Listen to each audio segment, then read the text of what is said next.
Complex వెళ్ళే రహదారి. ఈ రహదారిలో కాలేజెస్ ఉండే, అంబులెన్స్ కూడా వెళ్ళడానికి కూడా చాలా ఇబ్బందికరంగా ఉంది. నీళ్లు 3 రోజులు నీళ్లు మురికిపోతున్నాయి, మురికిళ్ళు అవుతున్నాయి. నీళ్లు తీసేవాడు ఎవరు లేడు. నీళ్లు డ్రైనేజ్ వాటర్ నీళ్ళు వచ్చేస్తున్నాయి. ఆసుపత్రి అంతా వెళ్ళాల్సిన హాస్పిటల్ ఎమర్జెన్సీ కేసులో డెలివరీ కేసు కావాలని, అంబులెన్స్ కానీ పోవాలని చాలా ఇబ్బందికరంగా ఉంది. అది కమిషనర్ అందరూ స్పందించి పట్టించుకొని దీన్ని చర్య తీసుకోవాలి సార్. ఏదో ఒకటి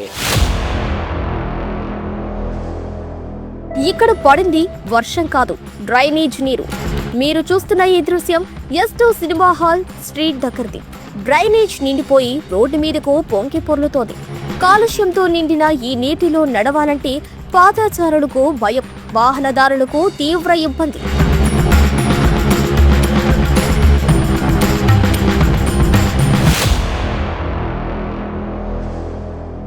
వెల్కమ్ టు సాస్ టీవీ. నేను మీ అభిషన్. మనమైతే S2 థియేటర్కి సమీపంలో ఉన్నాము. ప్రధానంగా ఇక్కడికి రావడానికి కారణం అంటే నెల్లూరులో దశాబ్దాల కళ అని చెప్పుకోవచ్చు. అండర్ గ్రౌండ్ డ్రైనేజీ కావచ్చు, మరి డ్రైనేజీ సైడ్ కాలువల నిర్మాణ పనులు కావచ్చు.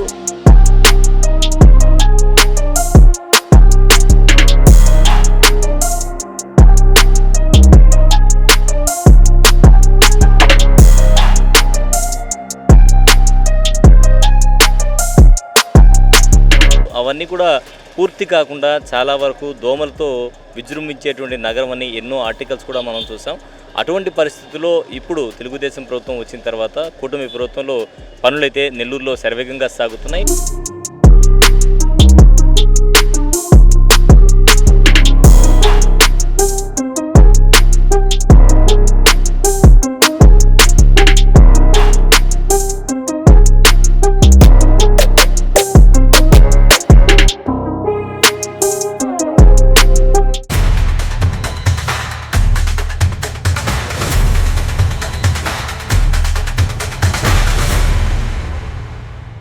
చెప్పండి, గతంలో ఈ ఏరియా తీసుకుంటే పర్టికులర్గా ఎలా ఉండేది, ప్రస్తుతం ఎలా ఉంది? గతంలో ఈ ఏరియా తీసుకుంటే ఇదంతా రైల్వే ట్రాక్. ఈ రైల్వే ట్రాక్ ఒకటి. సాయంత్రం 9 దాటిందంటే నెల్లూరు అంటే S2 హాల్ అనేసి ఒకరు గందరగోళంగా చాలా ఇదిగా ఉండేది.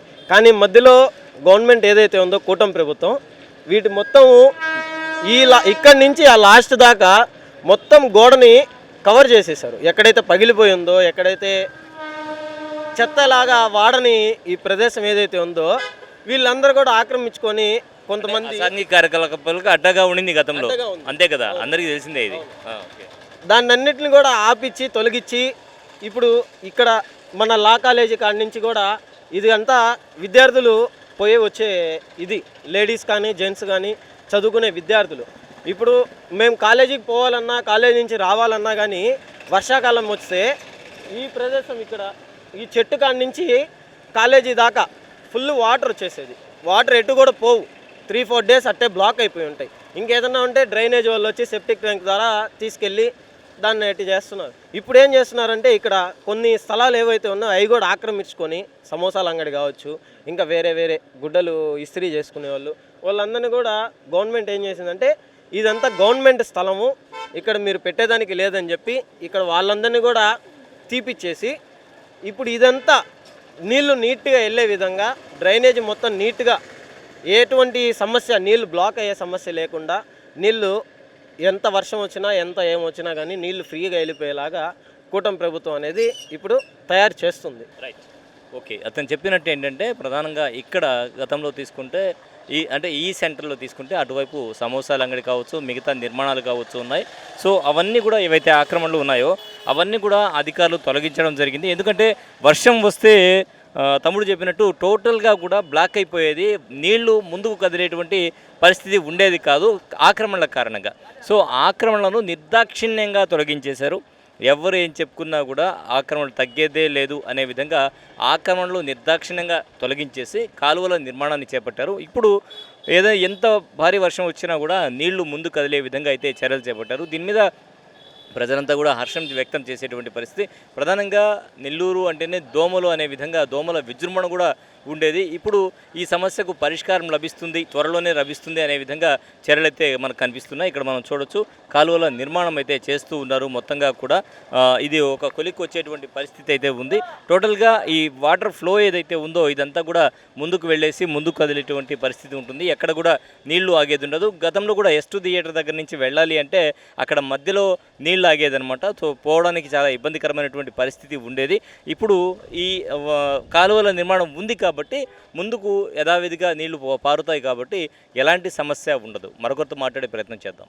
ఎట్లా ఉండేది గతంలో, ఎట్లా ఉంది ఇప్పుడు కాలువలు వేస్తున్నారు? ఓకేనా? గతంలో బండ్లు పోవాలన్నా, బైకులు పోవాలన్నా, ఆటోలు పోవాలన్నా చాలా ఇబ్బందిగా ఉండేది. కొన్నిసార్లు స్లిప్ అయ్యి కూడా పడిపోయేది. ఇప్పుడైతే బాగుంది. నీళ్ళు ఎక్కువ ఆగేదా? నీళ్ళు ఎక్కువ ఆగేది. ఒక జలంలాగా, ఒక నదిలాగా అయిపోయేది. అయిపోయేది. ఇప్పుడు ఆ సమస్య లేదు. ఆ ప్రాబ్లం ఉండదు. బాగా చేశారు. హ్యాపీ. సో ఇప్పుడైతే ఈ నిర్మాణం అయితే జరుగుతోంది. ఎక్కడైతే అడ్డంకులు ఉన్నాయో అన్నీ కూడా తొలగించేశారు. సో ప్రధానంగా నీటిపారుదల జరగాలి, ముందుకు సాగాలి, సిల్ట్ ఎక్కడ కూడా ఉండకూడదు అని చెప్పేసి ఒక ప్రత్యేకమైనటువంటి కార్యాచరణతో ముందుకు సాగడం వల్ల ఈరోజు నగరంలో సైడ్ కాలువల నిర్మాణం అయితే శరవేగంగా సాగుతోంది. పూర్తిగా మనకు అందుబాటులో వస్తే మాత్రం నెల్లూరు ప్రజల కోరిక దోమలు లేనటువంటి నగరంగా నెల్లూరు మారేటువంటి అవకాశం ఉంది. కెమెరామెన్ మహేష్తో హుసేన్, సాస్ టీవీ, నెల్లూరు.